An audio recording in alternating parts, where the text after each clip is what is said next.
Okay, so we have about an hour together. We're going to be talking about leadership, and specifically about your leadership and how your capability and your style and your approach as a leader, its effect on the capability of your team. And I want to start with the question that we're going to explore over our time together as we wrap up this day is, how do you build a really intelligent organization? You know, how do you build a team of people where everyone can think and act with reason and solve hard, complex problems? And how do you build an agile organization where your team can shift and move and change faster than the environment around you is changing? And maybe most importantly, how do you do that and build a scalable organization so that the intelligence and capability of the team gets stronger as you grow rather than the wheels starting to wobble?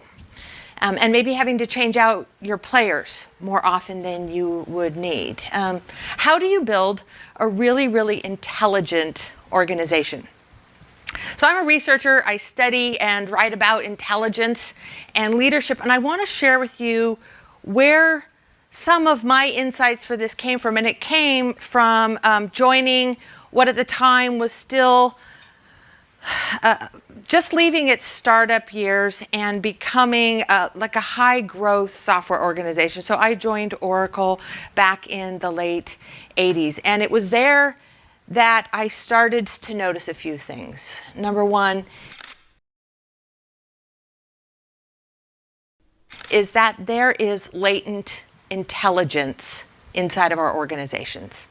You know, most of us live and work here in the Valley, work in tech, and we work in an environment where people focus on and maybe even obsess over hiring the smartest, brightest talent, but spend a lot less time wondering about how well they're using that talent once they're in the organization. You know, it's been my experience that there's more intellect in your company that's badging in every morning than actually gets put to use. And my question to you would be, what could you do with the latent intelligence inside your organization, and can you use it to fuel growth rather than just hiring from the outside? My second observation came from joining Oracle at a time where they had a very clear hiring strategy. The hiring strategy was hire for three characteristics. Number one, raw intelligence. Let's find the smartest people we can. And they recruited top people out of top tech programs. You've all have been there. And number two, achievement and drive. Almost an obsessive, freaky achievement orientation, right, Chris? And third, they hired for nice. You know, people you would like to work with. Now, having worked there 17 years, I can tell you, and some other people can probably verify this, that they often compromised on the third criteria, right? You can verify this?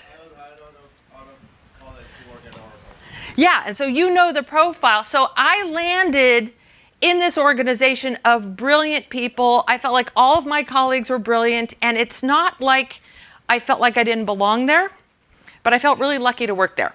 All these brilliant people, and so I watched and I studied, and I also got thrown into management because Oracle is growing really rapidly, and I'm 24 years old and a year out of business school, and they say, Liz, we need someone to run training for the company. You're now in charge of training. You guys have all been there, putting people in charge when they really have no business being in charge of it. They're like, you're in charge of training, and Larry Ellison wants a university, so go build Oracle University. I'm 24 years old, and my only real qualification for this job is that I had recently been at a university. So they're like, you know what, you, warm pulse, got a brain, you're in charge of this. So I watched, and I watched what the executives and the leaders around me were doing, trying to figure out just how to keep up with this pace. And I noticed something about intelligence. I noticed that intelligence, raw intellect, brain power, doesn't always breed intelligence. That really smart people don't always cause smarts around them. Have you ever seen a really, really smart person suck the intelligence out of a room? See, I noticed that some of the leaders that I worked with were smart, were brilliant. Many of them were genius level intellect, But some of them, when they walked in a room, I saw people hold back and start to play it safe. And in some ways, dumb down. And I watched some of my colleagues, really smart, capable people, go into a room with one executive and be a fraction of themselves and their capability. But then, and I ended up calling these leaders who seem to drain intelligence from others, I came to call them diminishers, because they were diminishers of intellect and of talent. But I noticed another kind of leader, some of whom I've heard mentioned here today, who were equally smart and capable, but they had a very different effect on the people around them. Okay, when they walk in a room, light bulbs start going off over people's head. People sort of sit up, and they're bolder and more capable, more willing to take ownership around these kind of leaders. And I was fascinated by this. Why do some leaders seem to drain intelligence and others seem to amplify that? Here's what I want you to do. I think I have a quick little video. It's maybe a 1.5-minute video on the difference between a multiplier leader and a diminisher leader. And what I really want to encourage you to do while you're listening to this is just think about who was a diminisher to me. And I want you to scan back across your career. And I also want you to think about who was, do you already have many candidates? He's like, pick me for the job. And who was a multiplier to you? What is the fate of the smart and the talented? The corporate world finds smart, talented people and promotes them into management. But many of these leaders never look beyond their own capability to see the full genius on their team. Have you ever worked around someone who made you feel smarter and more capable? We call these leaders multipliers. Have you ever worked around someone who made you question your own intelligence? We call these leaders diminishers. They may hire smart people, but they quickly put other people in the background. They are smart leaders, but they shut down the smarts of others. Diminishers come at such a high cost, they waste talent and intellect that sits right in front of them.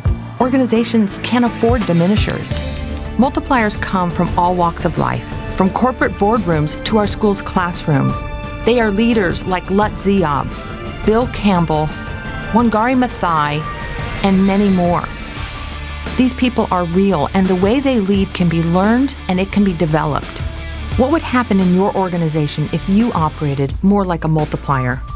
Imagine what is possible with access to all the intelligence that sits in your organization.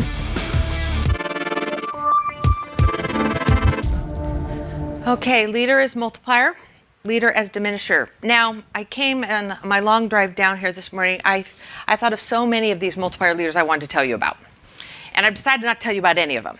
What I'm going to ask you to do instead is to reflect on your own experience. Now, you've got that sheet you've got. First of all, there's a cheat sheet. I know that the Sapphire team has books for everyone, but I do realize not all of you are going to read that book.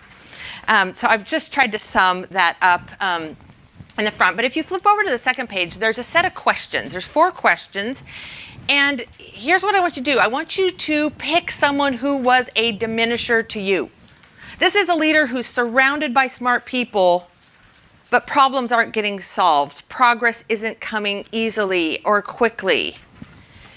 And I want you to answer 2 questions about this person, this leader. Question number 1, what did he or she do? What could you observe in his or her behavior? And I want you to write a couple words down. Things you noticed about how this person led. Now, the second question is a little trickier of a question, because what I want you to do is answer the question, how much intelligence did he or she get from you? And I'm going to ask you to put a number down between 0 and 100. 100 is all of your intellect, your know-how, your tech savvy, your business acumen, your insights, your creativity. That's not the hard part of the question. The hard part is, I'm not asking you to quantify how hard you were working. I'm asking you to quantify how much of your brain power was this leader getting access to based on the way he or she led. Does that make sense? Now, if you've had a job where you were simultaneously overworked and underutilized, you know the difference, don't you? Yeah, there's a lot of people who are really busy, but they're secretly bored, knowing they could do more. And then the same two questions for the multiplier. Write down what could you observe in that leader's behavior. This is probably someone around whom you did your very best work. And how much of your intelligence did he or she get from you based on the way that leader led? Why don't you take a minute or two, just jot some notes down. Okay, if you had a moment to get two numbers, two sets of behaviors, here's what I want you to do. Would you stand up? I mean, we can do this on chairs if you want, but you know what? You've been sitting a long time. Why don't you stand up? And I want you to put a little group of about 6 people together. And here's what I want you to do. I want you to start with the diminisher and go around your little circle and say, here's what my diminisher did, and describe the behavior, and just listen to people describe the behavior of their leaders. Now, this is not a good time for diminisher stories. I can tell you from experience that conversation can very quickly turn into diminisher therapy sessions. So just describe that behavior, and I want you to listen to everyone else's experience and see what is it that diminishers tend to do. And then share that number, and would someone in the group calculate an average across your 6 people? And then I'll maybe give you like 2 or so minutes to do that. I'll give you a signal at halftime, and then I'm going to ask you to have that same conversation about your multiplier. The question we're trying to answer is, what is the fundamental difference between these leaders who seem to suppress intelligence in their organization and leaders who seem to use and grow intellect and talent in others? Like, what's the active ingredient that differentiates these two kind of leaders? It's what I spent several years doing research on. We're going to do it in 5 minutes. Okay? Yeah, find 5 other people, a little group of 6 or 7. Start with your diminisher. Okay, why don't you go ahead and wrap that conversation up. Just pause it wherever it is, because we are actually going to continue to talk about this. I want you to tell me what you noticed in that conversation. And start us off with your diminisher. What did you notice that was common when people describe these diminishing leaders? What is it that they do? They control. They were poor listeners. Good. Keep going. Just shout it out. You don't even need to explain it. What did you notice? Fake. Oh, fake. Critical? Not authentic. Yeah, not authentic. Often they're sort of or exercising a role. Sometimes we're just thrust into these leadership roles. Some people really aspire to it, are thoughtful about how they want to lead. In a growing company, sometimes you're thrown into these roles. You don't know what to do, so you're just kind of faking it till you're making it. And often they come off in very inauthentic ways. And sometimes they end up that brilliant jerk or just the plain ass because they're just playing a part, doing what they think they're supposed to do when they're the boss. Anything else you notice about the diminishers? How much of your capability did the diminishing leader get? If your team calculated an average, I need someone who will calculate the average of the averages. Anyone got a calculator handy? Here, you just knew, like Keith was going to be like right here. Okay, what was your percentage? 49. 41 and a half. Okay, they just wanted to let us know that you did the math. Like we didn't make it up. Okay, 49, 41 and a half. 67. 60. 45. Okay, well, here I was calculating that. I want you to get inside your diminisher's head for just a second. And not describe their behavior, but what was their assumption that they were operating on? If you had to kind of get into what's the core logic that they're operating under in how they led? They knew more. Yeah. They knew more. They're smarter. Yeah, I was so fascinated as Jerry, you could tell this man of incredible character and principle said, I got put into progressively bigger positions of power, and it was just hard not to feel like I was supposed to be, or that I was, the smartest one in the room. It's the path of least resistance for most managers to either start out feeling like they're the smartest one in the room, or that their position necessitates that, and they become the know-it-all. And they end up the diminisher to the intelligence of people around them. They're operating in many ways under a lone genius model. So this book, Multipliers, is actually, I did the research and wrote the first, jump in. So does it have to be that way? Can it also not be that they're like insecure and they don't want to, right? There's like, on the one hand side, like I'm the smartest, but then it also could be like, I'm not, I'm so insecure that I don't want other people. Absolutely. Sometimes we do get some diminishers who are complete egomaniacs and really believe they're the smartest, but more often you get people who aren't sure. I'll tell you, and maybe I'm shaped by my days at early Oracle, but the kind of leader I want to work with and the kind of colleague I want to work with is I want to work with the genius. I want to work with the brilliant person who is so confident in their own intelligence that they're over it. You know, like that they come into work not feeling like I have to prove that I'm the smartest guy. I have to prove that I deserve to be in this role, that I'm the big boss. I want them confident and now over it so I can spend my day doing what? Seeing and using and gathering in the intelligence of others. I want to work with people who are confident, maybe self-confident, but situationally lacking in confidence, like, boy, there's stuff here I need to learn.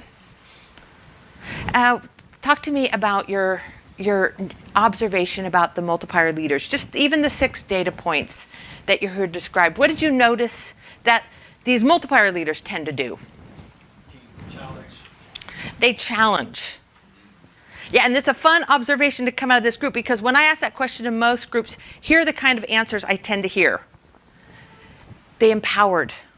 They supported, they trusted, they listened, they appreciated. But you know, it's funny, that's not the secret sauce of these multiplier leaders. We find that they have this interesting duality. Yes, they do tend to have what some people might call a soft side, empowering, trusting, supportive, encouraging, etc.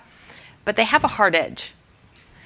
In fact, and think about who were your multipliers, and maybe not just that one you chose, but you think all of my multipliers, like people like Ray Lane, Larry Ellison, C.K. Prahalad at the University, these are people whose, like, their footprints are still in my back. Not from having walked over me, but having like the shove, like, you know, like, you can do this, asking me to do something really hard, and then taking no mercy on me. Just letting me grow into these kinds of roles. When I submitted my very first, sort of the first and the last draft of the book to HarperCollins, my publisher came back, and among many things that she said, she's like, wow, these are not cupcakes and kisses kinds of leaders. She saw that they have this edge to them. What's on the hard edge other than they challenge? They hold people accountable. I mentioned Ray Lane. Some of you might know Ray Lane. I worked closely with him for a number of years. And I was interviewing Ray Lane for this research. I knew Ray extremely well. So going to interview him was kind of comical, because he's like, Liz, you know the answer to anything that I'm going to say. No one knows me better than you do. I'm like, Ray, why is it? I watched him so many times never rescue struggling people. And I said, why is it that when someone on your management team was struggling and failing to deliver, like, you never stepped in and did the job for them? And he looked at me like I was kind of an idiot. And he said, Liz, because that's a bigger failure. That's a failure of leadership. They ask people to do hard things, and then they hold them accountable. What else on that hard edge?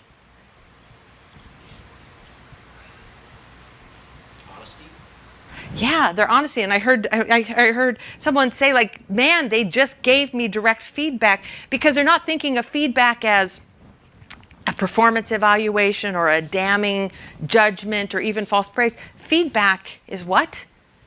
It's information. All feedback is. I think the reason why feedback doesn't happen is not because most employees aren't willing to receive it. I think a lot of feedback doesn't happen because most managers aren't willing to give it. But all feedback is information. It's information that you need to help you calibrate your performance. Like a thermostat. Hey, we need hotter or we need colder. Yeah, they give information. Kim Scott has a great new book out. I don't know if some of you have read or know it, Radical Candor, about with the utmost concern for the employee being direct and giving them the information that they need. How much of your capability did the multiplier get? So what was our average on the first? 52. 52% for the diminishers. And how about for the multiplier? In the high 90s, right? Yeah, 96. Okay, 96, 97,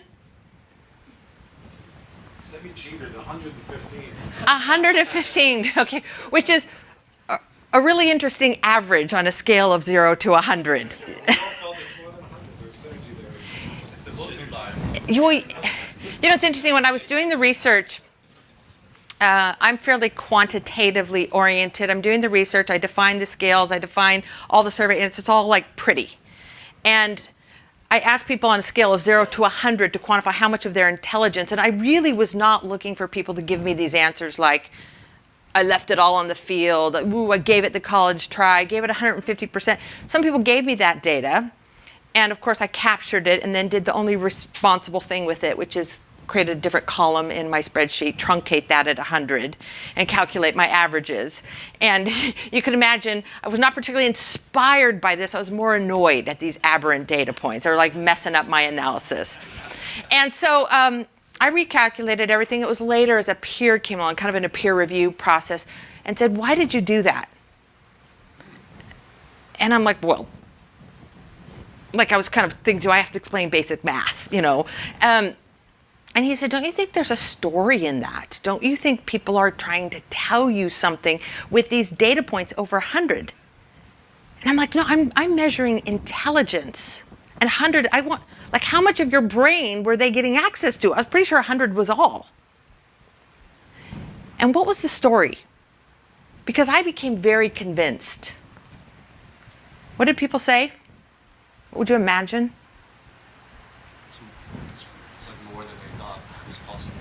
It started with that.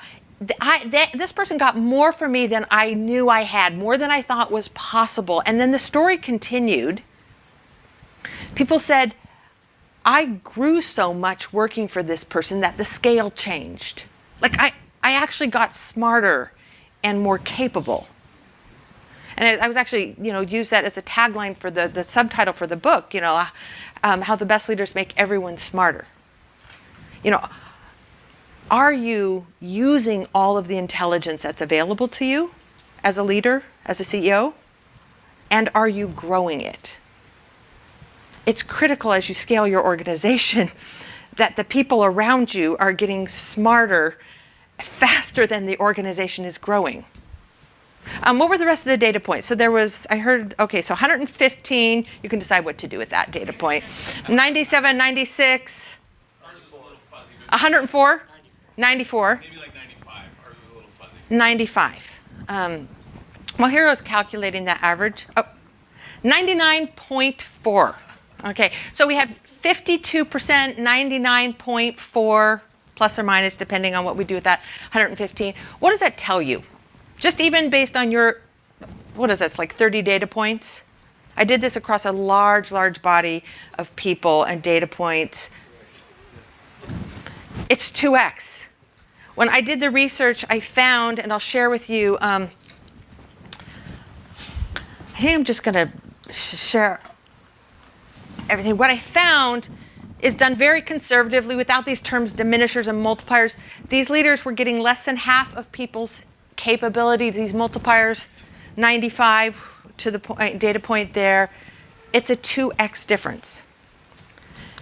When we replicate this research, and we've replicated this across industries, across continents, when we go into environments where there's a lot of hierarchy in the national culture, parts of Asia, in the Middle East, Latin America, where there's a lot of what they call power distance. This number, the multiplier effect stays high, but that diminishing number goes down into the 30s. It's a 3x differential. So I'm with you, but it's represented like it's such a binary thing, and there's another school of thought that would suggest that there's situational leadership, there's circumstantial things where you're moving, you've got an affiliate, you've got a directive, you've got a collaborative, and so forth. How do I think about that thought process with your thought process? Great. So these are the behaviors we found with the diminishers, the ones we found with the multipliers. Rather than explain it, let me pause and just have you look at it and then address this question. I feel like I should know your name because I feel like we've met before. We worked in the world. Jude. Jude's question is a binary.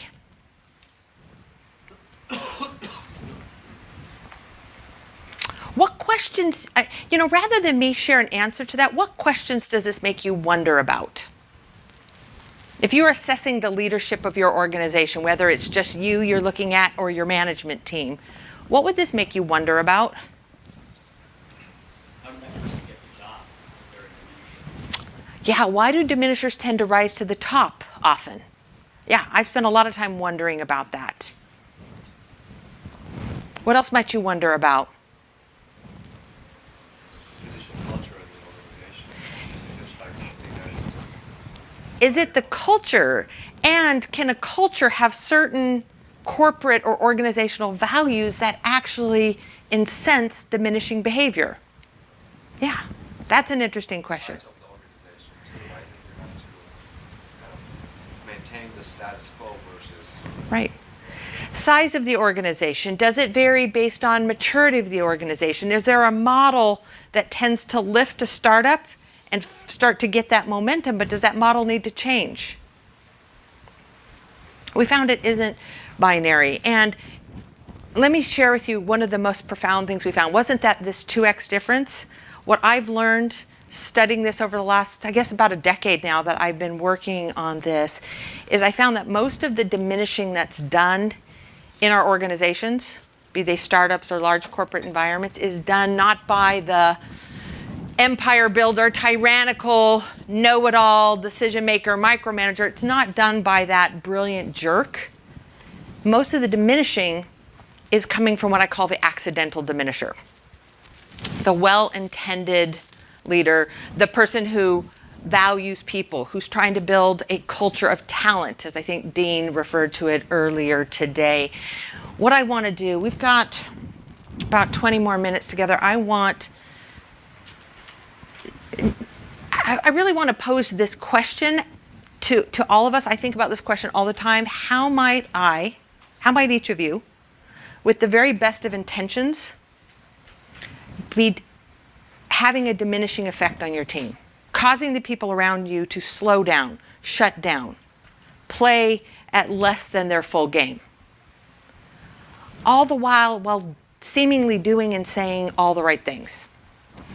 Now, I've got certain sort of profiles that you might fit into. A number of these are things I struggle with, probably to the greatest extent this first one. Perhaps you're an idea guy. And I'm going to try to describe these with a set of pictures. Two different realities. The reality on the left, this is your reality, your intention. The reality on the right is what the people around you experience. So if you're an idea guy, we love innovation and creativity. We're idea people. And it's not that we think our ideas are better. We just think if we toss out ideas, what will it do for our team? I'll toss out some ideas and it will inspire, spark. It'll get the thinking going. Like, we're going to get the party started, right? That's what we see. What do the people around us experience? That's the experience of people around us, right? Okay, now he's got me doing this. Now he's got me doing this. Let's try a task force. Let's do a customer focus group. And people are making a millimeter of progress in hundreds of different directions.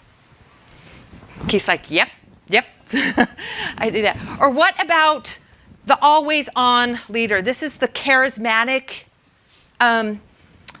energetic leader. This is the person who's always engaged, always present. They're kind of a force. And they think, of course, that their energy is infectious. Like, woo, I'm whipping up a team. We're doing hard stuff. I gotta get the momentum going. What's it like to work for the always on leader? Yeah, most people experience this.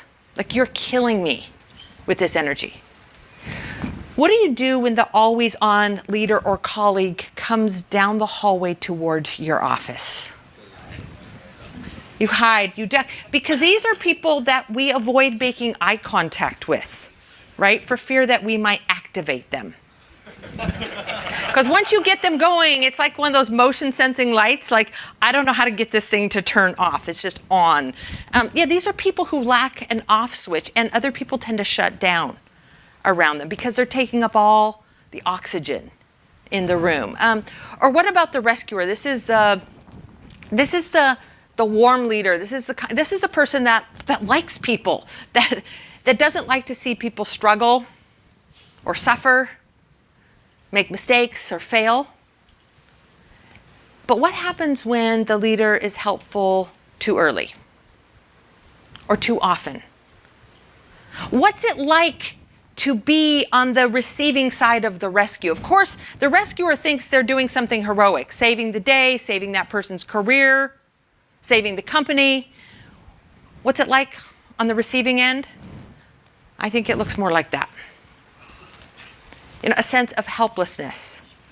Even like to the point where you learn to wait for the rescue because you know it's inevitable, it's coming. What about the pace setter? This is the person who is setting the pace for the company. They're leading by example. We've been told to do that, right? Lead by example, lead the way. So they set the pace for customer service, customer intimacy, for revenue growth, for cost control, for innovation. They set the pace, assuming that if they set the pace, the people around them will notice, and they do, and they assume that people will follow. But what happens when the leader gets out ahead of his team by a car length or two? Do people speed to catch up? People tend to hold back. When you lead by setting the pace for your team, you're more likely to create spectators than followers. Like, people are watching you do your thing. Like, hey, let me know if you need help. Next time you lap me. Like, I stand ready. Or what about the rapid responder? This is the person who prizes agility. They think, this is see a bear, shoot a bear. This is the person who clears out their inbox multiple times during a day. Got it. I'm on it. And they think, of course, that they're creating a team that's like agile, can move fast, pounce, attack, like get stuff done. What's it like when you work for someone who's a rapid responder, who's on it? What's it like when people work for you and you're in this mode? More like this. I had fun picking these pictures. That people tend to hold back. Like, when you get that note sent to you, but it's copied to the rapid responder, you know it's your accountability. But she's likely to be on it. You tend to wait and let other people take ownership, even when that ownership is yours. What about the optimist? This is one I really struggle with. If you're in this room, you probably suffer from optimism, and it's not lack of optimism. It's an abundance of optimism. These are positive, can-do kinds of leaders. Like, we got this, we can do hard things, we can make this happen. What is it?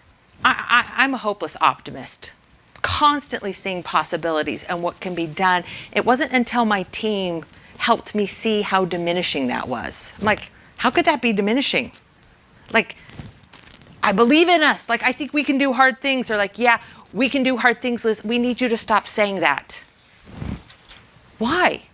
See, because that's actually the essence of the multiplier logic.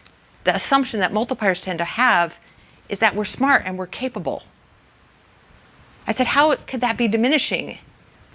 And my colleague told me, kind of right at the tail end of this really big, complex analysis we were doing, he said, Liz, because what we're doing is actually hard.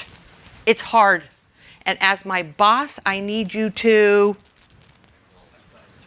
acknowledge it. Yeah, and see, I realized that one, I was undervaluing the struggle, the hard work, the scrappy process, the difficulty in getting there. And with my positive can-do attitude, I probably was minimizing the legitimacy of mistakes and experiments. I've learned, I run a small company, and we're not even really a startup. we're more like My Little Pony than unicorn. But I've learned in managing my team to say things like, what we're doing is hard. You know what, this one's going to be a struggle. We might not get this one across the finish line. It goes against everything in my DNA. But do you know what happens after I let my team know that I get that what we're doing is hard and that we might make some mistakes and we might even fail? They're like, we're good. We're good. And they know, and it's almost like they give me the wink to say, like, okay, you can say it now. Because then I say, okay, but how hard can it be? We can do this. Or maybe you're overly protective with your team. And you're operating more like the banyan tree that provides shade and is comfortable, but that nothing really grows underneath. Could end up with people who can get sort of from 0 to 10, but not from 10 to 20, because you've been providing shade and shielding them from the realities that you're handling. Or what about someone who's such a visionary, such a strategist? You've got a vision laid out, but maybe it's so clear and so compelling and maybe even so complete that the people around you end up sort of myopic, not needing to do the big thinking, deferring the thinking to you, the visionary for the organization. And I have just one more. And what I hope you're doing is maybe finding one of these that might be your personal vulnerability as a leader. This thing that you're doing with the very best of intentions that actually is working against you and your team. Maybe you're a bit of a perfectionist. Of course, you see, maybe you're pointing out mistakes, flaws in the product. Of course, providing helpful information to help people. You see an iterative process to get to an A, but what does your team experience? What's a typical day look like for them? Blood and loss. I often hear people say this about diminishers. They say, man, I just, like working for this person, it just was never good enough. Nothing I could do was good enough.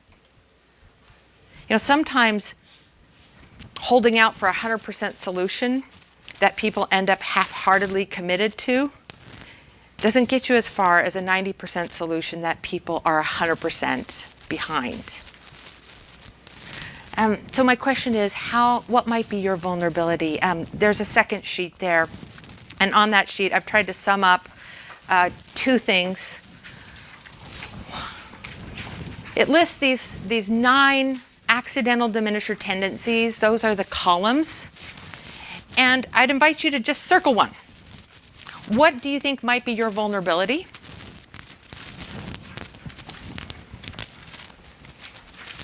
And then once you've got one circled, look at the check marks and find what I call a multiplier practice or an experiment, something that you might try. I want to end our day here with something very practical that you could take away that would allow you to be more of a multiplier. Why don't you pick an experiment? You don't have to read them all. You can pick it just on name even. I'm going to take about 10 minutes and just go over each of these different experiments, what you might try. I get to teach all around the world, and I had a wonderful experience in Abu Dhabi in the United Arab Emirates, where I was sharing some of these multiplier ideas with a CEO and his management team of a big national manufacturer. And I asked them to find their accidental diminisher tendency and to share it with their colleague. And I realized it's a part of a world where hierarchy is important. I realized that I might be asking them to do something that was a little culturally insensitive. I asked them to share with a colleague what their vulnerability was. I sat down and I look up. After I catch my breath, I sit down, I look up, and they're not doing it. They're not even doing anything like what I wanted them to do. They're getting up, they're moving around the room, they're talking with, like excited energy, and I conclude that they've blown off this exercise and they're now conducting business. And so I asked one of the executives what was happening. He goes, well, you asked us to share our vulnerability, but we thought it would be better if instead of sharing what we think our vulnerability is, for people to tell us what our vulnerability is, our colleagues. So we're just reassembling ourselves into our natural work teams so that people can tell us. So inspired by this, on the back of that sheet is a dare for those of you who want to accelerate your development as a leader. If you want to take the mild version of this, you find your accidental diminisher tendency and you tell your colleagues what you think it is. But if you want to take the full dare, the dare is that you hand that sheet of paper to someone who works for you. And you say, how might I, with the best of intentions, be diminishing the team? And you don't need to have a whole heart-to-heart feedback session. All you have to do is give them a pen and invite them to circle one. My guess is it will probably be different than the one you circled. Or maybe they'll double circle it. And you might even say, here's a bunch of things that I could do as a leader to be a better leader to this team, to get more intelligence and capability and scale this organization. What would you pick for me? What could I do to be a better leader? So maybe you take the dare. We're not Sapphire team, not all yours. Your team will see something that you won't see. Okay, I'm going to try in just our few minutes left to share with you a few of these multiplier practices. They're all small shifts in the way you lead. Some of them will be uncomfortable. My hope is that everyone walks out of here with the idea to try one. The first, and I think the most profound, you can look at it on that matrix. It's got a lot of check marks because this I consider to be the ibuprofen of leadership development, meaning it just fixes a lot of things. And that is to shift out of the mode of telling, of offering direction, of giving answers, and operate in the mode of asking questions. Asking the questions that define a challenge. Asking the questions that focus the energy and intelligence of your team. Like, this is the thing we're trying to solve. How do we solve this? Asking the questions that shift the burden of thinking from you and share that sweet burden with the people who work for you. They want to help you solve that problem. You might even take what I call the extreme question challenge. And the extreme question challenge is this: go into a meeting, could be a customer session, could be a touch base with someone, it could be a staff meeting, and lead it by only asking questions. I was given this challenge years ago. This is back when I work at Oracle. I'm running the university. I have a pretty big job, but it's nothing compared to my job at home. Because at home, I am mom to 3 small children. And their ages 6, 4, and 2 years old at the time. And I'm talking to my buddy at work named Brian. I'm like, Brian, I don't feel like I'm being a really good parent right now. I'm constantly like barking orders, telling my kids what to do. Like I'm a little dictator in my house. I'm the bossy mom. And Brian, who's quite savvy, he said, Liz, you don't strike me as the bossy mom type. So I had to educate him. And so I described bedtime. Now I know some of you have small children. Anyone got like the 642 combo pack at your house? Yeah. Jude, what's bedtime like in a word? Chaos. Total chaos. And that's what I described. It's like, kids, time for bed, put that away, leave her alone, come over here, get your pajamas on, no, they're inside out, put the tag in the back, go brush your teeth, no, go back, use toothpaste this time, okay, story time, get a book, not 5 books, no big books, give me a book about this big with cardboard pages. Yep, good, low word count, got it. Yeah, Soraya, say your prayers, lights out, yeah, in bed, not her bed, back to bed, out of my bed. And there's no yelling. Constant telling night after night after night. And Brian, totally insensitive to the fact that this was recreational complaining on my part, he offered me some coaching. And he said, why don't you go home and just try asking your kids questions? And my response, my optimistic response was, impossible? I can't do that. That's ridiculous. Like, I get home at 6, they don't go to bed till 9:30. And it was the ridiculous nature of the challenge that intrigued me. And I decided I would only ask questions, no statements.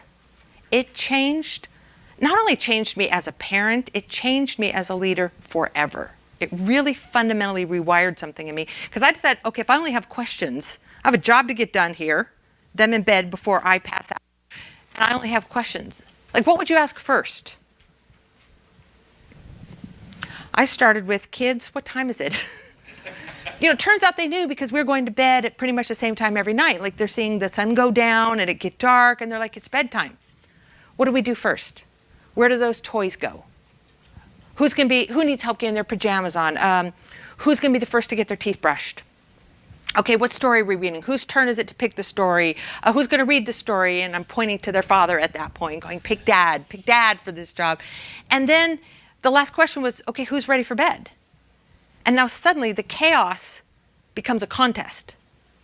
And they get in their beds, they stay in their beds. I'm left with nothing to do but to wonder, how long have they known how to do this? And what else do they know how to do that I don't have to do to them or for them? And it was a myriad of things.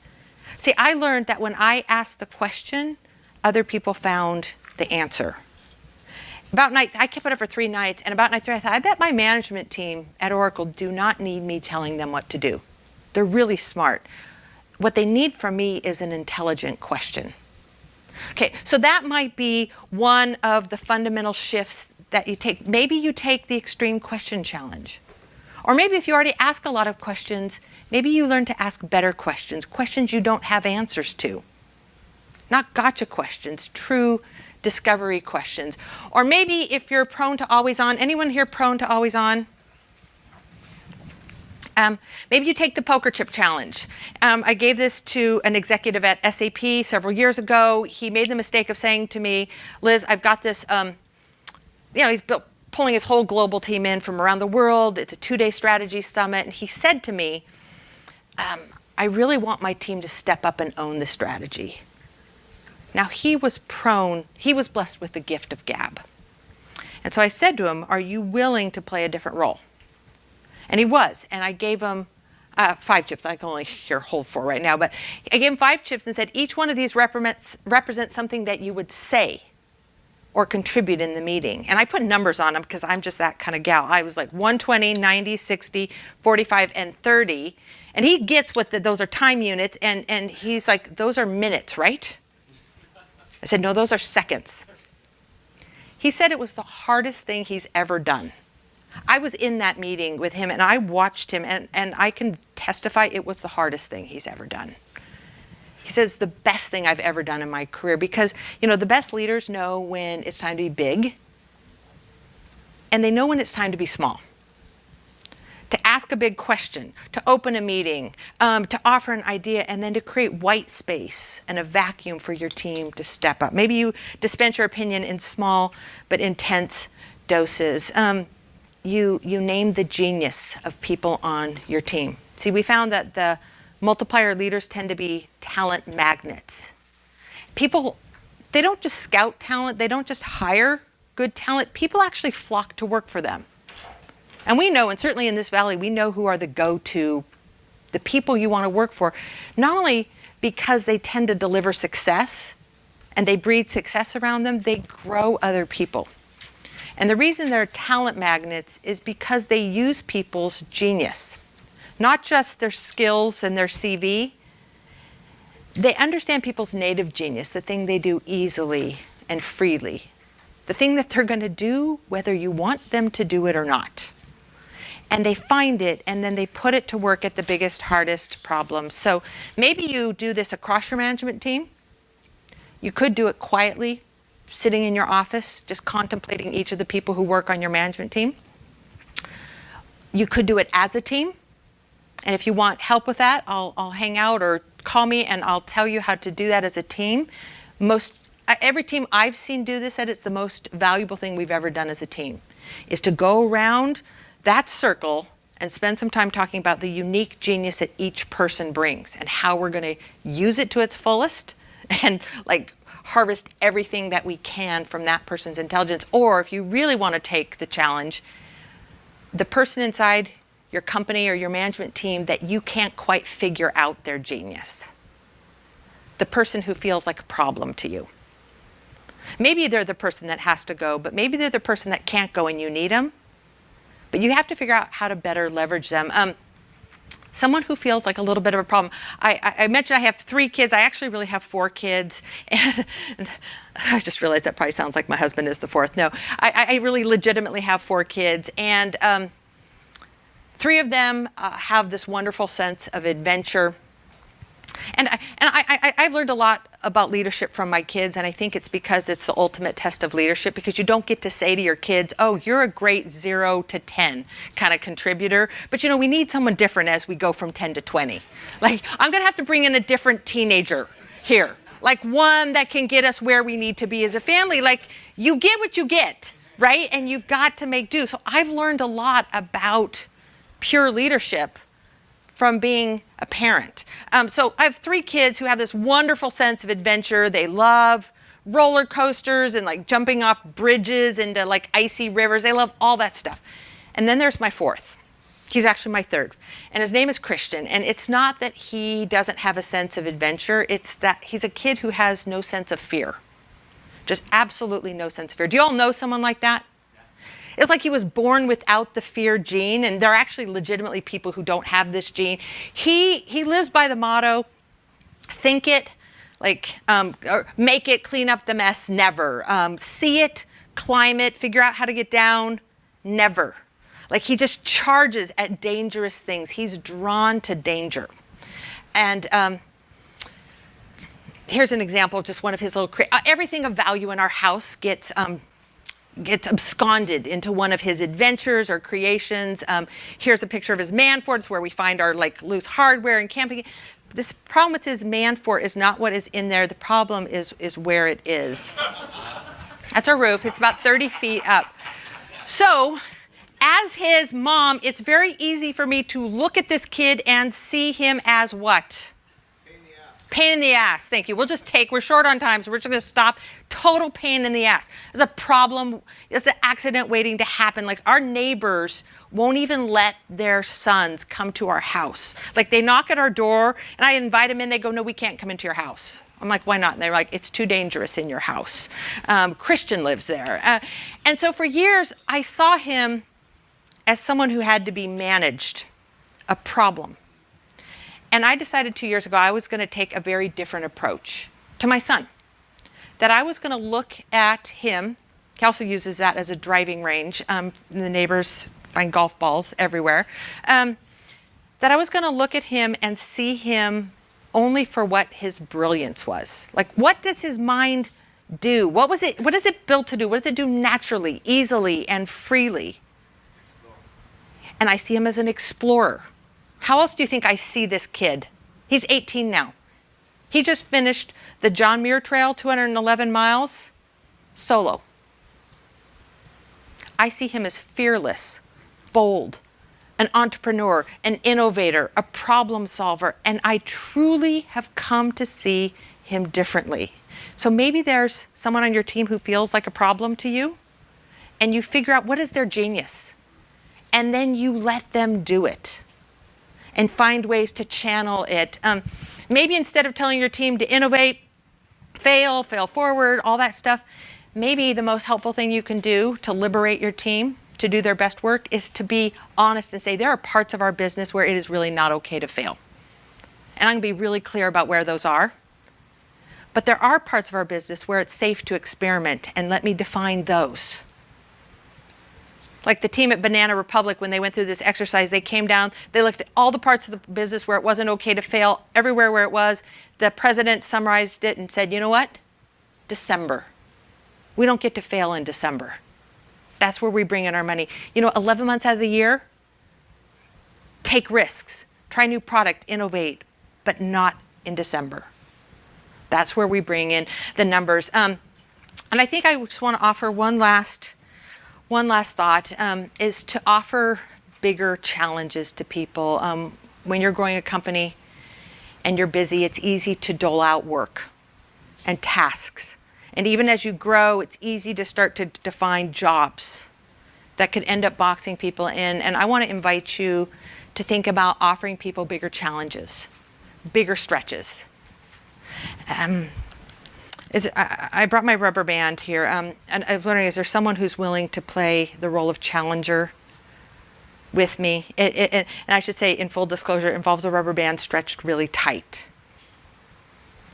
Why don't you come on up and tell me your name? Kevin. Okay, Kevin. So here's what I want you to do. It's gonna hurt? It might. So this is, okay, the first thing I should tell you, this is not a magic rubber band. So it's a normal rubber band. It's a normal, I got it at Staples, and so this could end badly for either of us. Okay. I have, Should I have eye protection? you could, yeah, do you see? Look, I'm wearing my glasses. Okay, here's what I want you to do. So it's a normal rubber band. I want you to stretch it as tight as you possibly can without breaking it, and then hold it there. As tight as you can without breaking it, and hold it there. With you holding the other side? Yeah.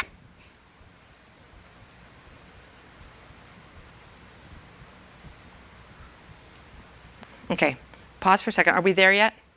Yeah. No. I want you to just look at sort of my stance here. Okay. Tight as you can without breaking it.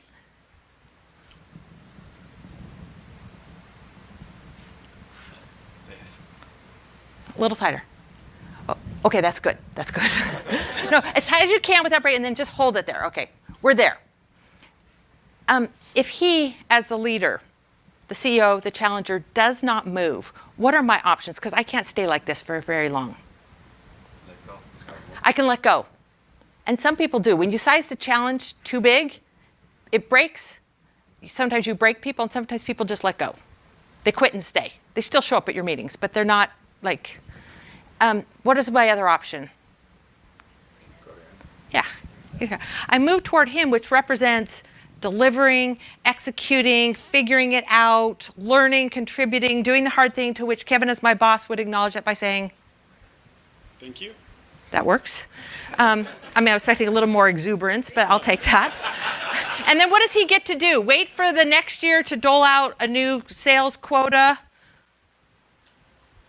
Found in my research that people, two things. One, people tend to do their best work not in this position, being given projects and tasks. People tend to do their best work when they're off balance, uncomfortable, doing things they don't know how to do. There's like a rookie smarts that kicks in. And we found that the best leaders are serial challengers. And people want challenge right away. So he gets to then Do it again? do it again. Yeah. This is where you're going to grow talent faster than the business around you is growing. Getting people in this position, and then with no mercy, holding it there and letting people move towards you. I mean, don't be a jerk, but part of what we see causes people. Kevin, I wasn't implying you were a jerk. I'm just saying. What I see looking at a lot of tech leaders is a lot of leaders fail to be great leaders because they can't tolerate a little bit of suffering around them. They jump in, they rescue. They show a lack of faith. Okay, I'm going to wrap us up today with this video. This is what I think it feels like when you work in an organization where the leader is a multiplier to the intelligence and talent of others, when they invite you to do hard things, maybe things you haven't done before. And they coach you through it, but then don't do it for you. This is Zia. She is 10. She is on the Park City, Utah ski team. And she's on top of the 40-meter ski jump. Okay, she's done the 20 before. This is her first attempt at the 40. She's got a GoPro camera on her head. Listen to hear her coach talk her through I'll this. be fine. Have fun. I'll do it. Well,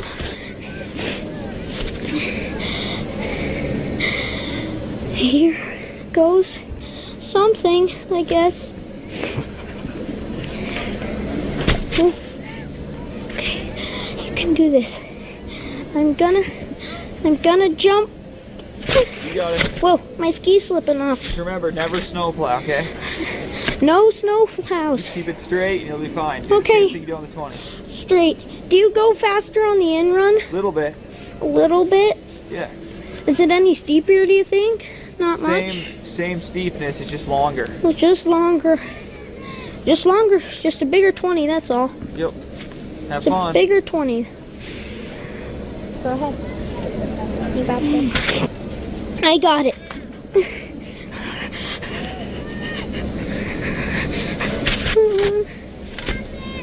fine. You'll be fine. Okay. Here. The longer you wait, you'll be more scared. Go.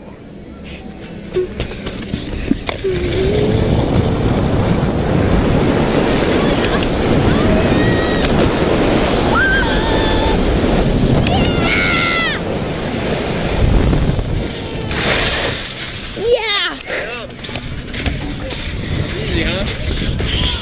Just the suspense at the top at the first time freaks you out. That's the only thing. It's so fun. 60? Huh? 60 seems like nothing now. Whoa!